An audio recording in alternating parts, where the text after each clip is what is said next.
Welcome to IC inter college Kanakpur से मैं DP Maurya. आज कक्षा 10वीं की साइंस की क्लास हम आपको पढ़ाने जा रहे हैं, जिसमें आपके भौतिक विज्ञान के पार्ट को हम शुरू कर रहे हैं। ठीक है, तो भौतिक विज्ञान के जो पार्ट आपके हाई स्कूल के सिलेबस में है वह आपका पहला पार्ट है, प्रकाश का पाठ है, जिसमें हम लोग पढ़ेंगे प्रकाश का परावर्तन और अपवर्तन के सिद्धांत के बारे में जानकारी करेंगे। हम प्रकाश के बारे में आज बात करते हैं, प्रकाश है क्या चीज और ये हमारे दैनिक जीवन में इसका क्या महत्व है। तो पहले बच्चों आप ये दिमाग में रखिए कि प्रकाश एक प्रकार की एक ऐसी ऊर्जा है जो हमारी ज्ञान दृष्टि को जागृत करती है। ये ज्ञान दृष्टि को जागृत करने का तात्पर्य ये होता है कि जब हम भी किसी वस्तु को देखते हैं, हमारे इस जीवन में जो भी चीजें आपको दिखाई देती हैं, कोई कलर कैसा है, किसका कलर कैसा है, या जितने भी प्रकार की वस्तुओं को हम मेजरमेंट करते हैं अपने आंखों के माध्यम से, उसमें मुख्य हमारा भाग होता है प्रकाश। क्या है? प्रकाश। जैसा कि आप जानते हैं कि हमारे पृथ्वी पर, हमारे प्रकृति में या हमारे नेचर में या हमारे ब्रह्मांड में ऊर्जा का सबसे अच्छा स्रोत अगर कोई कहता है तो वह हमारा वो सूर्य है। सूर्य एक ऐसा प्रकाश स्रोतक है जो श्वेत प्रकाश के रूप में हमारे पृथ्वी पे पड़ता है और पड़ने के उपरांत ये 7 रंगों में बिखर जाता है, लेकिन उसमें हमें मुख्य रूप से कुछ ही प्रकार के जो किरणें हैं दिखाई देती हैं। जैसा कि जो सूर्य का प्रकाश हमारे पृथ्वी में पड़ता है उसकी तरंगदैर्घ्य तो काफी होती है, बट हमारे जो आंखों के अंदर किस प्रकार की क्षमता को देख सकते हैं उस प्रकाश का तरंगदैर्घ्य हमारा होता है लगभग 3800 एंगस्ट्रॉन से लेकर के 7800 एंगस्ट्रॉन के मध्य होता है। अगर किसी प्रकाश की तरंगदैर्घ्य अगर 3800 से कम है तो भी हमें स्पष्ट नहीं दिखाई देगा, अगर 7800 से अगर अधिकतम है तो भी वह हमें स्पष्ट नहीं दिखाई देता है। तो इसका मतलब बेटा क्या है कि हमारे प्रकृति में कुछ वस्तुओं को हम देख पाते हैं और कुछ वस्तुओं को हम नहीं देख पाते हैं। तो यहाँ पे प्रकाश का एक शब्द आया कि जो वस्तुएं स्वयं प्रकाश को उत्सर्जित करती हैं और कुछ ऐसी वस्तुएं भी हैं जो स्वयं प्रकाश का उत्सर्जन नहीं करती। तो इसीलिए प्रकृति में 2 प्रकार की वस्तुओं को प्रकाश के आधार पर उसको व्यवस्थित किया गया। पहला नाम होता है प्रदीप्त वस्तुएं। प्रदीप्त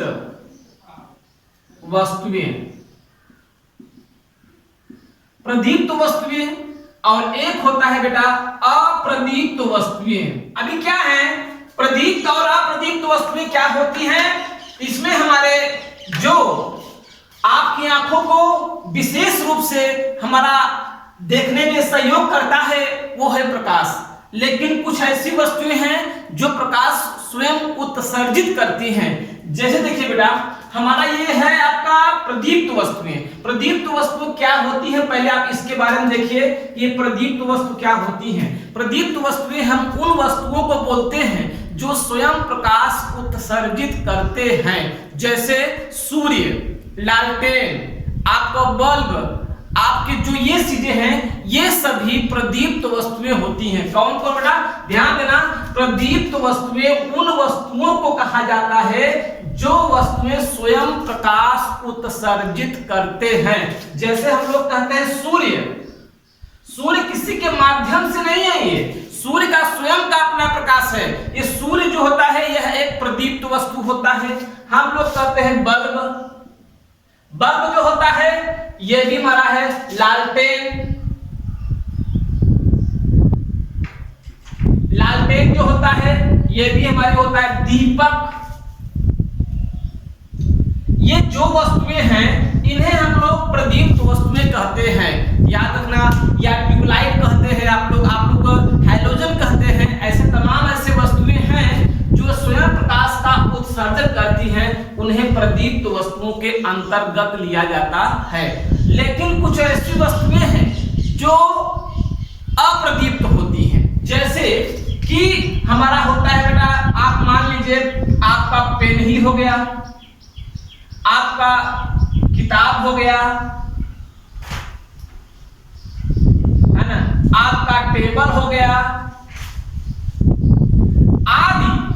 आदि जो वस्तुएं होती हैं, ईंट पत्थर, घर, आपके मकान, पेड़ पौधे आदि जो होते हैं, ये प्रकाश उत्पन्न नहीं करते। ये किसी प्रकाश युक्त, जब कोई प्रकाश युक्त पदार्थ इनके समक्ष आता है तब ये हमें दिखाई देते हैं, तो उन्हें हम लोग बेटा क्या बोलते हैं कि अप्रदीप्त वस्तुएं हैं। अप्रदीप्त वस्तुएं हम उन्हें कहते हैं जो वस्तुएं स्वयं प्रकाश उत्सर्जित न करके दूसरों के प्रकाश से हमें दिखाई देती हैं, उसे हम लोग बोलते हैं क्या बेटा, अप्रदीप्त वस्तुओं के अंतर्गत लेते हैं। अच्छा, ये बात आपके समझ में आ रही है कि हाँ प्रदीप्त वस्तुएं और अप्रदीप्त वस्तुएं क्या होती हैं, इसके बारे में आपने कंफर्म कर दिया। इसके बाद देखिए कि प्रदीप्त वस्तुएं और अप्रदीप्त वस्तुओं में संबंध क्या है। ये संबंध ही, इन दोनों के संबंध के ही कारण ही हमारा प्रकाश का वहां पे परावर्तन शब्द का एक उपयोग होता है। प्रकाश का परावर्तन का मतलब ये होता है कि जब कोई प्रकाश किसी भी वस्तु, चिकने वस्तु से, किसी भी वस्तु से टकराने के उपरांत पुनः अपने उसी मार्ग पे लौट करके जब आती है और परावर्तन के पश्चात जब वो लौटती है, तो लौटने के उपरांत जब वह प्रकाश हमारी आंखों पे पड़ता है, तो तभी हम लोग कहते हैं कि हाँ यह एक प्रकाश का परावर्तन हुआ, जिसके माध्यम से हमें वस्तु दिखाई दिया। सपोज करिए कि हम इस बोर्ड में लिखे सभी शब्दों को देख रहे हैं, तो इस शब्दों को देखने के लिए हमें प्रकाश की आवश्यकता है। यह बोर्ड जो है एक अप्रदीप्त वस्तु है, यह हमें अपने प्रकाश से हमें अपने शब्दों को दर्शा नहीं सकता, लेकिन अगर जो कोई बाह्य प्रकाश हमारे जो प्रदीप्त वस्तुएं होंगी, अगर इसके ऊपर पड़ेगी, इनका प्रकाश पड़ेगा, तो इनके ऊपर पड़ने के उपरांत वह प्रकाश परावर्तित होकर के हमारी आंखों पे आएगा, तो हम उस वस्तु को स्पष्ट रूप से पहचान सकते हैं। तो यहाँ पे परावर्तन शब्द का एक विशेष आशय यह हुआ कि जब कोई प्रकाश किसी सतह से टकराने के उपरांत अगर उसी माध्यम में पुनः लौट कर आती है, तो वह प्रकाश जिन जिन आंखों पे पड़ेगा वह सभी आंखें उस वस्तु को सही रूप से देख पाएंगी कि हाँ ये है। जैसे मैं आपको समक्ष में पेन दिखा रहा हूं, ये पेन वही लोग देख सकते हैं कि जिन व्यक्तियों के आंखों पर इस पर पड़ने वाला प्रकाश का परावर्तन उसकी आंखों पे पड़ेगा, वो तभी देख सकता है, अन्यथा उस वस्तु को देख नहीं सकता।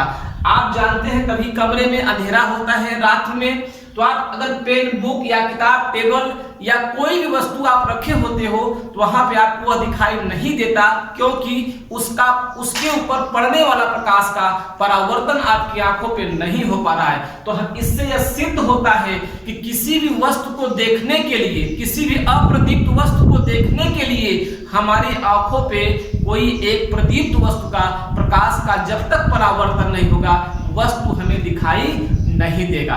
कभी आप लोग क्रिकेट खेलते हो और कभी कभी आपकी जो बॉल है गुम हो जाती है और कोई व्यक्ति दूर से देख करके बताता है कि देखो आपके पास में है, पर आप देख नहीं पाते। क्यों?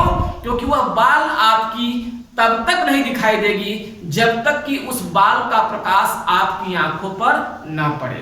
तो ये यहाँ पे बात को समझिएगा कि जब तक कि उस बाल का प्रकाश आपकी आंखों पे नहीं पड़ेगा, आप पूरे जीवन ढूंढते रहो, आपको वो मिलने वाला नहीं है। यहाँ ये मुख्य हमारा क्या है, प्रकाश का परावर्तन। तो इस जीवन, इस प्रकृति में कोई भी वस्तु अगर आपको अप्रदीप्त वस्तुएं अगर दिखाई देती हैं, तो उस पर जब तक कि प्रदीप्त वस्तुओं का प्रकाश, जैसे सूर्य, बल्ब, लालटेन, दीपक आदि के प्रकाश उस पर ना पड़े और पड़ने के उपरांत उसका प्रकाश का परावर्तन हो और परावर्तन के उपरांत वह आपको दिखाई दे, तब आप लोग कहते हो कि हाँ यह वस्तु हमारी ये है। किसी भी वस्तु का कलर भी पहचानना है, तो भी उसका कलर जब उस पर प्रकाश पड़ेगा, तो पड़ने के उपरांत जिस प्रकार का वह वस्तु होगा, उस पर जो प्रकाश है, जो प्रकाश श्वेत प्रकाश हमारा जाएगा, जाने के उपरांत वह वस्तु जिस रंग की होगी, उस रंग के तरंगदैर्घ्य वाले प्रकाश आपकी आंखों में ज्यादा पड़ेंगे और ज्यादा पड़ने के उपरांत हमें वस्तु दिखाई देगी। कभी कभी आप लोग देखिए, आप लोग क्रिकेट बॉल खेलते हो तो दीवार में बॉल को मारते हो, तो दीवार एक ऐसा माध्यम है कि जो आपके बार बार बाल को मारते हैं तो आपके हैंड में आता है, फिर आपने मारा, फिर आपके हैंड में आया, ये खेलते हैं आप लोग अक्सर। देखिए आप यहाँ पे मारा, आप यहाँ पे खड़े हो, अगर किसी बॉल को यहाँ पे आपने दीवार में पुश किया तो वो बॉल पुनः आपके वापस आती है। किस माध्यम से? प्रकाश के माध्यम से नहीं, यहाँ पे दीवार एक ऐसा माध्यम है कि आपको बॉल को वापस के आने देगा। तो हम यहाँ एक शब्द बोल रहे हैं माध्यम। माध्यम क्या होता है? माध्यम क्या है? तो माध्यम का मतलब ध्यान दीजिएगा कि हमारे लिए, हमारे जीवन माध्यम कई हैं। जैसे हम लोग कहते हैं जल, जल एक माध्यम है। वायु, वायु एक माध्यम है। कांच, कांच एक माध्यम है। आपके आदि हैं, माध्यम से और हैं, जल है, वायु है, कांच है, आदि सभी माध्यम तो हैं। ये सभी हमारे माध्यम है। माध्यम का मतलब क्या होता है कि जब कोई प्रकाश इनके अंदर प्रवेश करे तो उसके पथ में परिवर्तन हो तो हम कहेंगे कि वह एक माध्यम है, जहां पे अलगाव की भावना होती है। जैसे हमारे घर में एक कमरे का दूसरे कमरे से अलगाव करने के लिए आप क्या करते हो? किसी एक ऐसे माध्यम का प्रयोग करते हो। वह माध्यम क्या है? तो आप कहते हो दीवार है। दीवार के माध्यम से हम एक कमरे का दूसरे कमरे से अलगाव करते हैं और उस दीवार के माध्यम से आप देखते हैं कि हाँ, इस कमरे का गतिविधि उस कमरे गतिविधि से भिन्न होती है। तो बच्चों यहाँ पे हमारे बताने का मतलब ये है कि माध्यम होता क्या है। तो माध्यम, अगर आपके साइंस से पूछे माध्यम क्या है, तो माध्यम वही होता है कि जिसमें कोई प्रकाश अगर प्रवेश करता है तो उसके चाल में परिवर्तन, उसके तरंगदैर्घ्य में परिवर्तन, उसके आवृत्ति में परिवर्तन आदि शब्दों का अगर व्याख्या अगर हम करते हैं तो वही होता है प्रकाश का एक विशेषता। प्रकाश की एक अपनी एक चाल होती है। प्रकाश की एक अपनी चाल होती है। प्रकाश की चाल होती है कितना, इसको आप ध्यान दीजिए। निर्वात में और वायु में प्रकाश की चाल होती है 3 × 10⁸ मीटर प्रति सेकेंड। याद रखिएगा, प्रकाश की चाल होती है 3 × 10⁸ मीटर प्रति सेकेंड होती है। याद रखिएगा, यह एक प्रकाश की चाल है। अगर कोई पूछता है प्रकाश की चाल का मात्रक क्या होता है, तो आप कहेंगे तरंगदैर्घ्य। याद रखना बेटा, प्रकाश का तरंगदैर्घ्य क्या होती है, तरंगदैर्घ्य का मात्रक क्या होता है, तो आप लोग कहेंगे क्या, एंगस्ट्रॉन होता है। क्या होता है बेटा हमारा, एंगस्ट्रॉन होता है। यहाँ हमने आपको बताने का प्रयास किया कि प्रकाश के माध्यम से इस रंग बिरंगे संसार को देखने के लिए हमारे पास प्रकृति ने एक मूल्यवान आंख दिया है और इस आंखों पर किसी भी वस्तु पर पड़ने वाले प्रकाश का परावर्तन जब तक हमारी आंखों पर नहीं पड़ेगा हमें वस्तु स्पष्ट दिखाई नहीं देगा। इसको आप लोग ध्यान रखिएगा। अब आइए हम लोग बात करते हैं प्रकाश का एक अपना गुण होता है। गुण का मतलब क्या होता है, इसके गुण के बारे में बात करते हैं। इसकी प्रॉपर्टीज क्या होती हैं, याद रखना बेटा। प्रकाश की चाल निर्वात में होती है कितनी, तो आप कहेंगे 3 × 10⁸ मीटर प्रति सेकेंड होता है। नंबर 1। दृश्य प्रकाश की तरंगदैर्घ्य कितनी होती है, तो याद रखना बेटा, दृश्य प्रकाश की तरंगदैर्घ्य। दृश्य प्रकाश का मतलब यह हुआ कि ऐसा कौन से प्रकाश की तरंगदैर्घ्य हमारी आंखों में पड़े कि जिससे कि हम किसी भी वस्तु को स्पष्ट रूप से देख सकते हैं, तो वह तरंगदैर्घ्य होती है 3800 से 7800 के मध्य में। अगर किसी भी प्रकाश का तरंगदैर्घ्य होता है तो वह हमें स्पष्ट दिखाई देगा। 3800 से कम होगा तो भी नहीं दिखाई देगा, 7800 से ज्यादा भी होगा प्रकाश की तरंगदैर्घ्य तो भी हमें वह दिखाई स्पष्ट नहीं देगा। तो इसी परास को हम लोग बोलते हैं क्या, दृश्य प्रकाश का तरंगदैर्घ्य होता है। प्रकाश का पथ कैसा होता है, प्रकाश का पथ का मतलब कैसे हम सिद्ध करें कि प्रकाश का पथ कैसा होता है। तो मैंने कहा कि प्रकाश का पथ सीधा होता है। क्या होता है बेटा हमारा, सीधा होता है। इसको प्रूफ कैसे करेंगे, इसका प्रूफमेंट करने के लिए आपके पास एक तरीका है कि किसी भी प्रकाश को ये आपको जानना है कि उसका पथ कैसा है, तो आप यही लिखेंगे कि पथ उसका सीधा होता है, सरल रेखीय होता है। परंतु कैसे सिद्ध करेंगे, तो आप सोचिए पहले।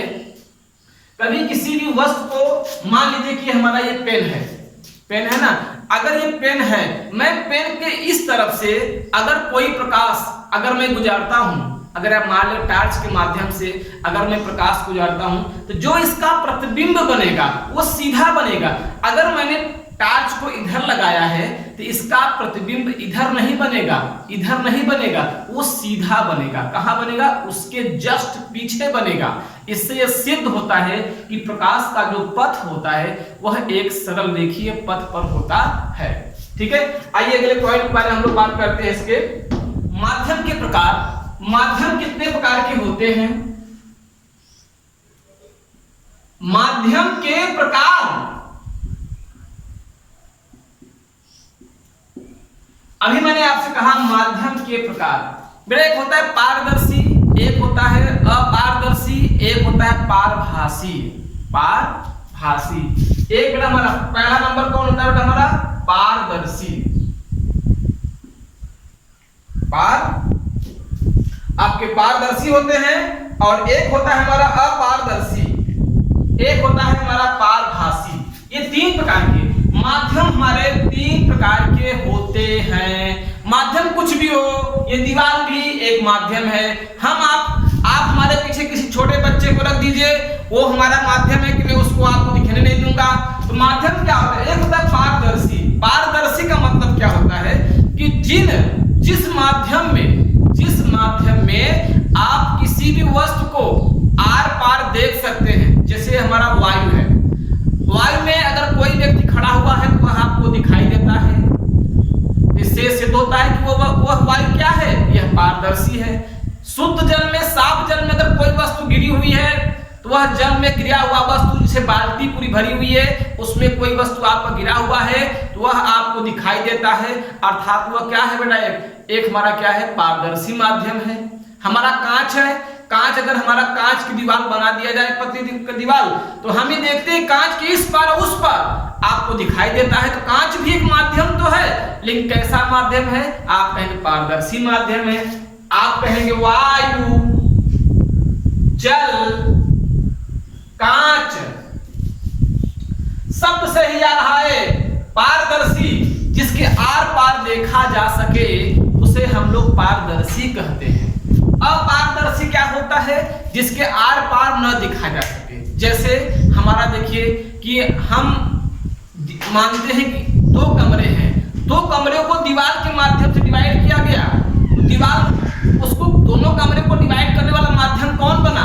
हमारा दीवार बना। तो दीवार के माध्यम से हम इस कमरे की गतिविधि उस कमरे में गतिविधि को नहीं देख पाते हैं। अर्थात ये बेटा क्या है? दीवार एक माध्यम है, लेकिन कैसा माध्यम है? अपारदर्शी। इसके आर पार हम लोग देख ना सके उसे हम लोग कहते हैं क्या? अपारदर्शी होते हैं। ठीक है, और जिसे आप लोग कहते हैं दीवार हो गया, दीवार,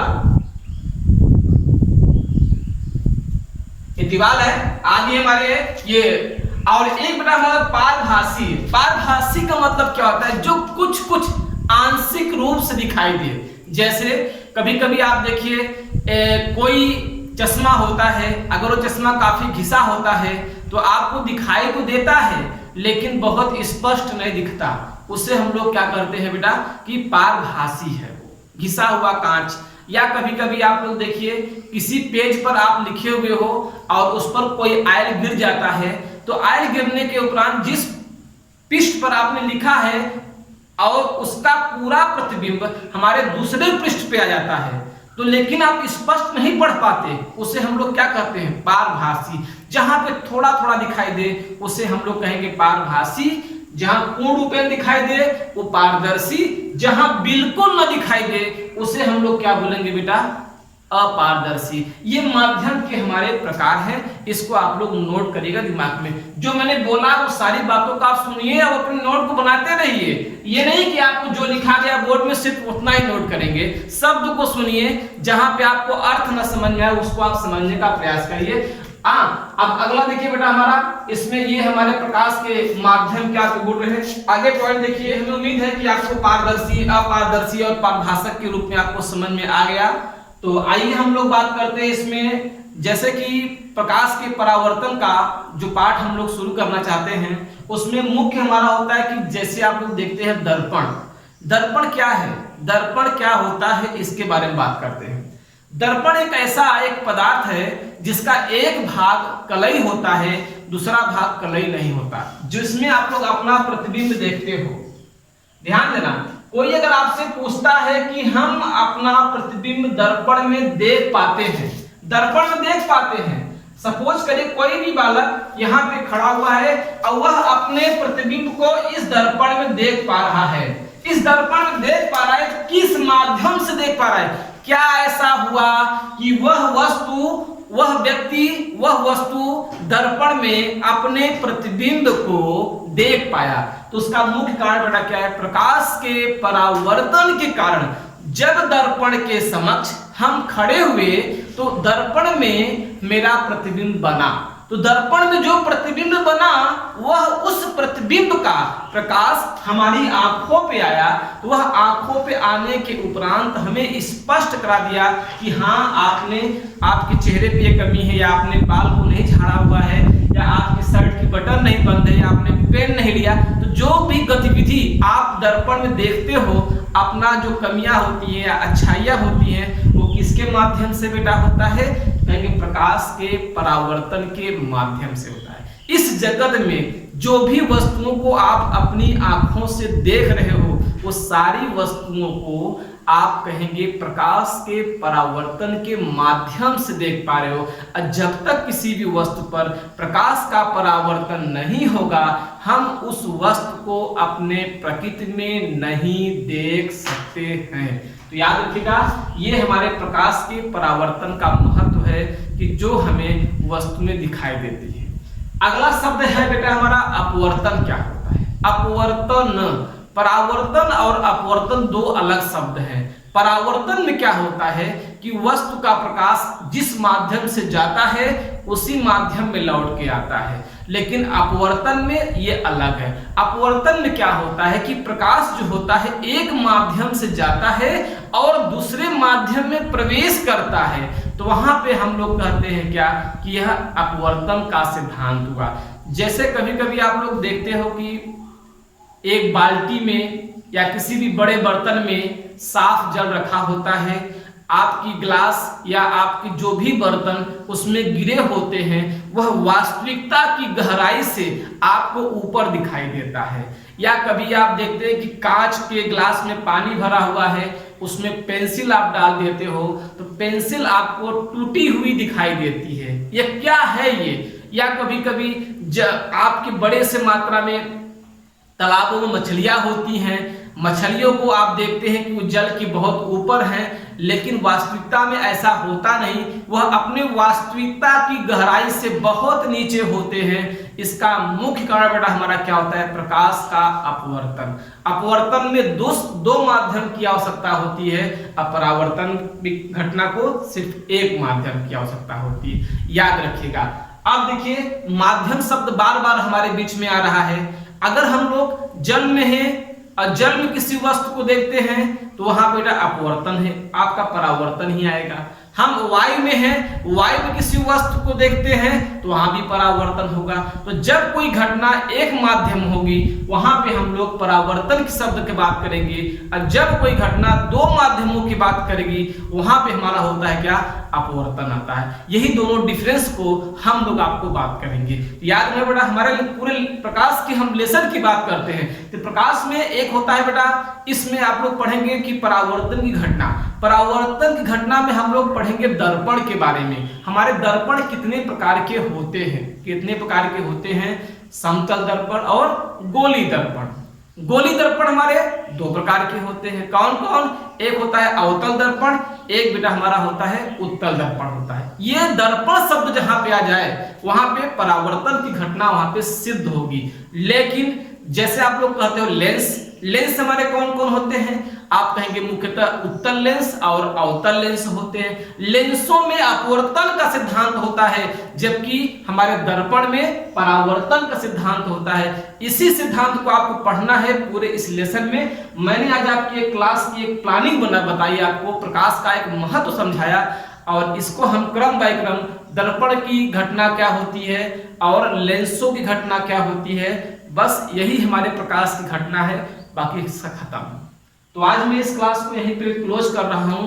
कल मैं आपको दर्पण में परावर्तन के महत्व के बारे में आपको बताऊंगा। हमारे इस वीडियो को पूरी तरह से आप लोग देखिए, अपने मित्रों को, अपने जो भी संबंधित विद्यार्थी हों उनको आप दिखाइए, पूरा वीडियो देखिए। जहां भी कोई समस्या हो आप विशेष नंबर पर हमारे संपर्क कर सकते हैं। धन्यवाद।